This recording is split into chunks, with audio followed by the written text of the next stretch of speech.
The formula that describes the state of the self when despair is completely rooted out is this: in relating itself to itself, and in willing to be itself, the self rests transparently in the power that established it.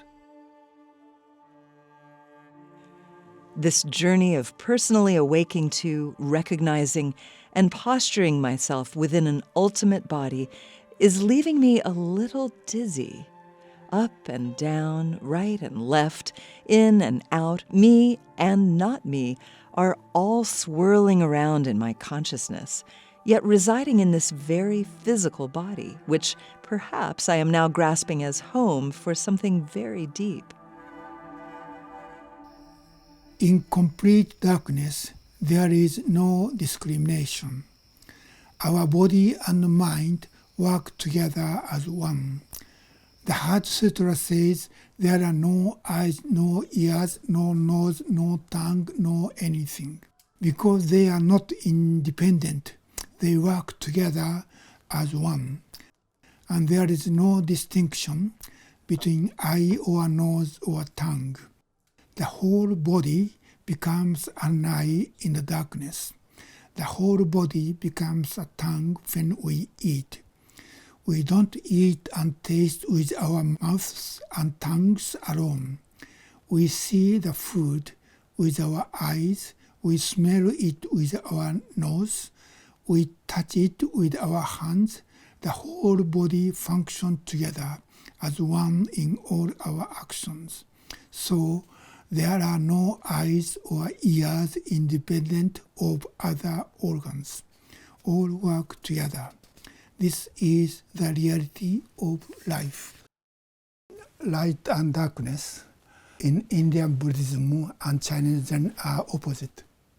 In Indian Buddhism, darkness is ignorance. Ignorance is without light. Light means wisdom. But in Chinese Zen, true reality beyond thinking is darkness.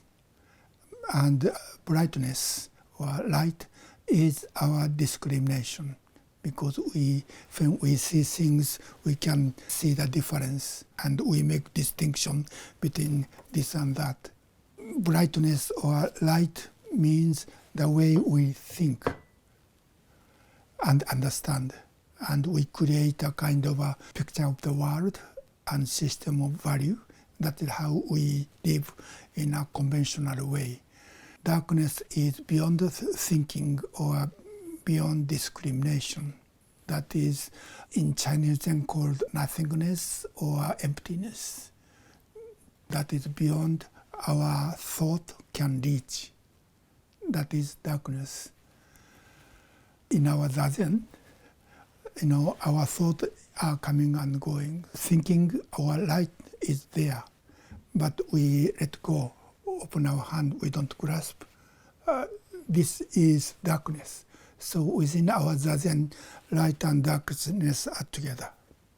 They don't negate each other. They are interpenetrating. Even though I'm thinking, but I'm living life before thinking. Even though we are living beyond thinking, still we are thinking. So important point how these two sides can work together in a most healthy way.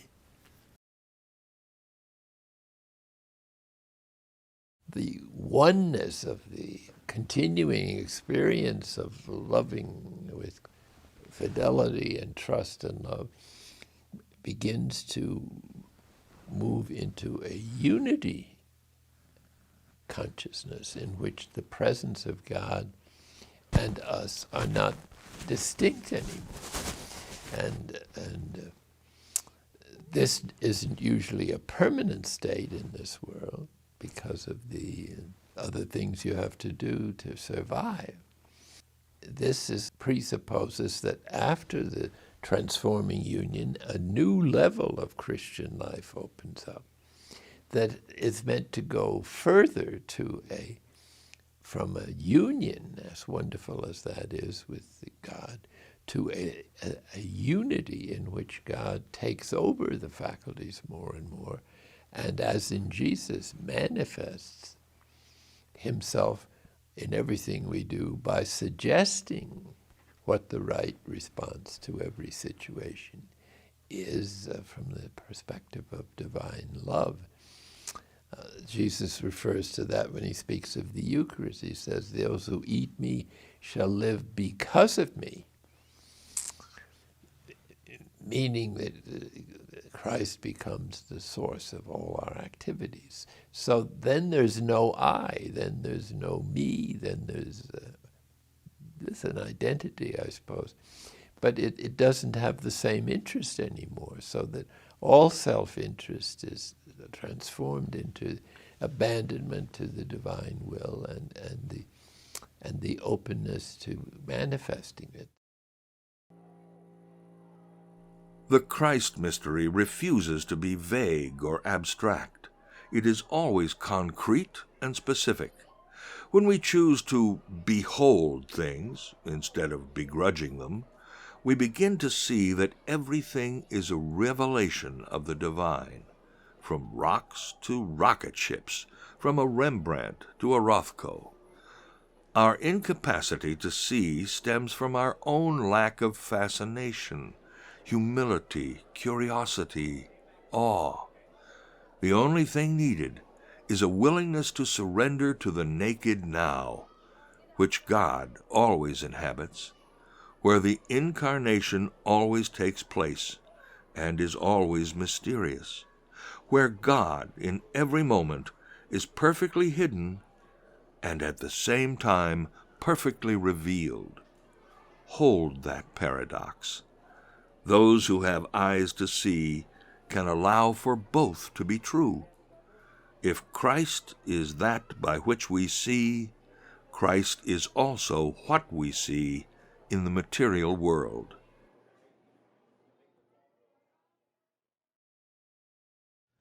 Zen Master Baoshe of Mount Magu was waving a fan. A monk approached him and asked, "The nature of wind is ever present and permeates everywhere. Why are you waving a fan?" The master said, "You know only that the wind's nature is ever present. You don't know that it permeates everywhere." The monk said, "How does wind permeate everywhere?" The master just continued waving the fan. The monk bowed deeply.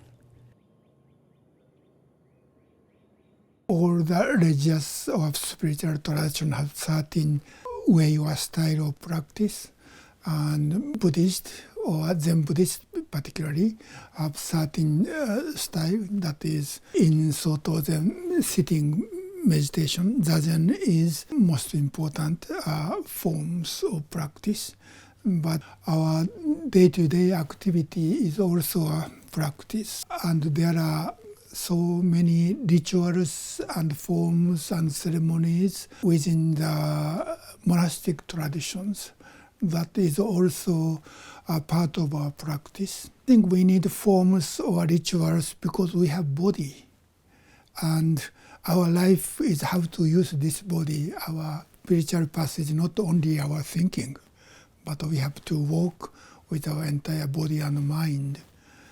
So we need to know how to use our body as a tools to express 1 = 0 = infinity. If we are completely free and we can do anything and we have to invent anything by myself, then it is really difficult to find genuine forms of practice. We need to at least in the beginning study what kind of rituals or forms or style of practice have been transmitted in each traditions. And of course we can change.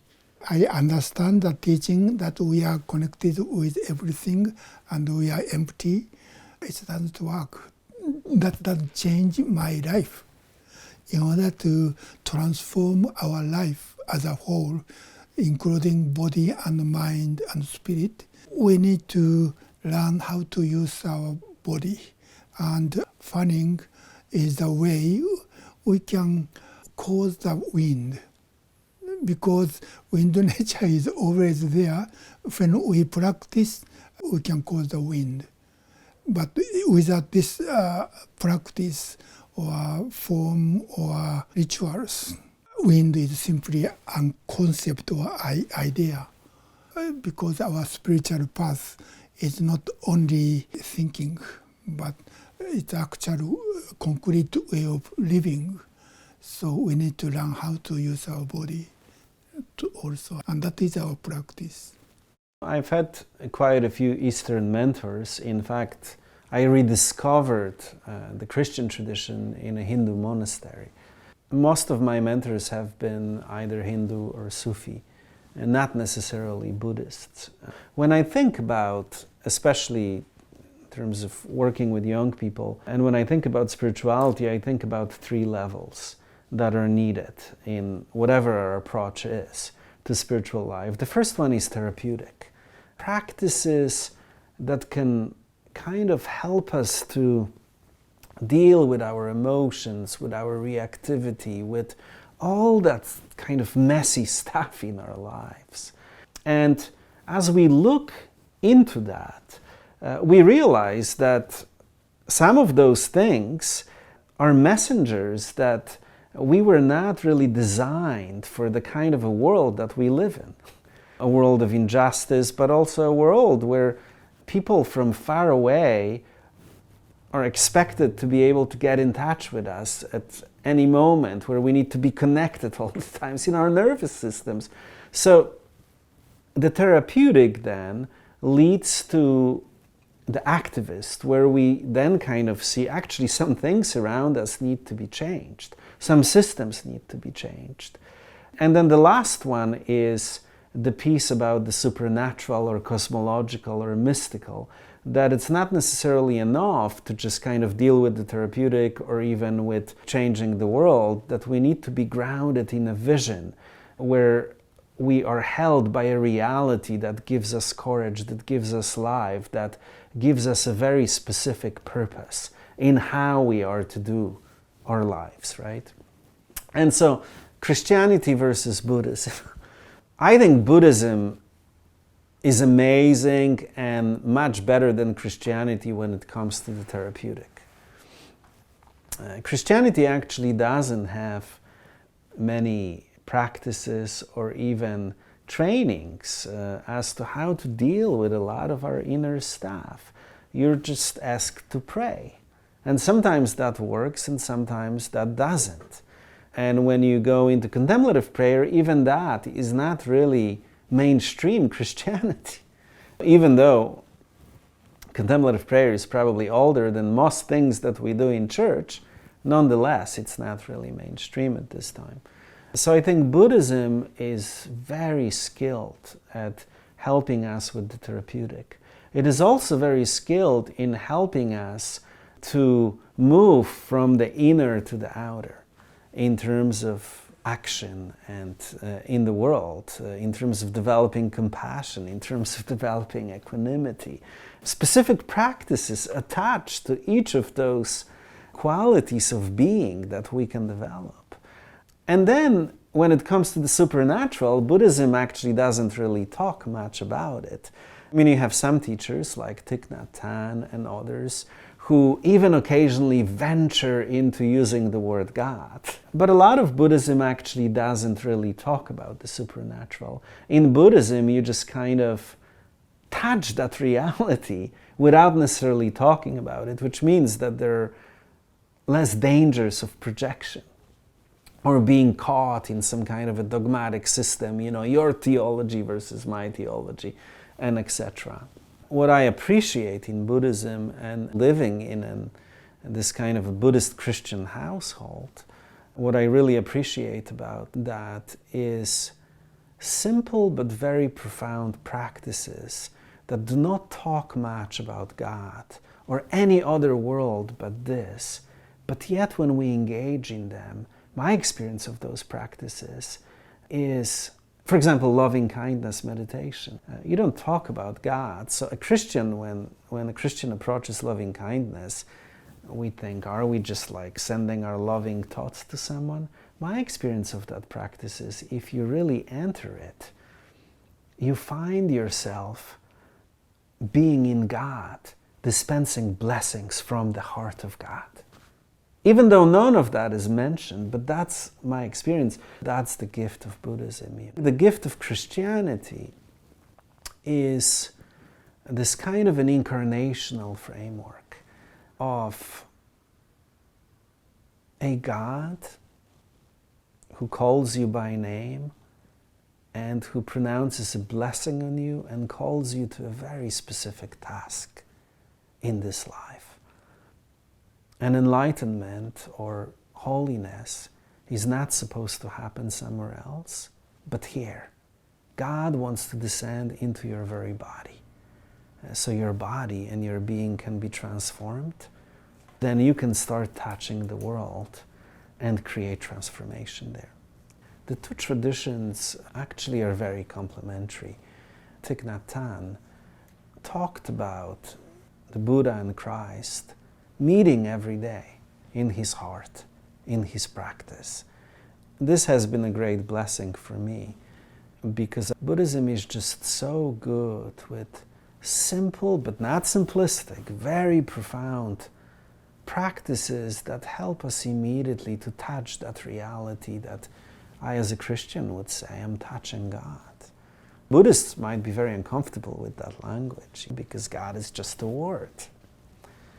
But I think that the two beautifully complement each other, at least how I am experiencing it, and I come at it from a Christian perspective.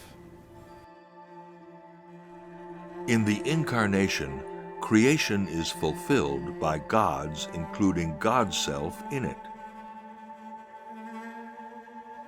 I am literally embodying, incarnating, a reality I previously only understood as out there. Yet this out there is now becoming my physical cells, DNA strands, muscles, connective tissue, nerves, bones, blood, and me. This feels radical. The infinite is showing up here in the physical body I narrowly understood as me. What a journey! I sense I am ready to approach the incomprehensible mystery of the human heart. Come with me.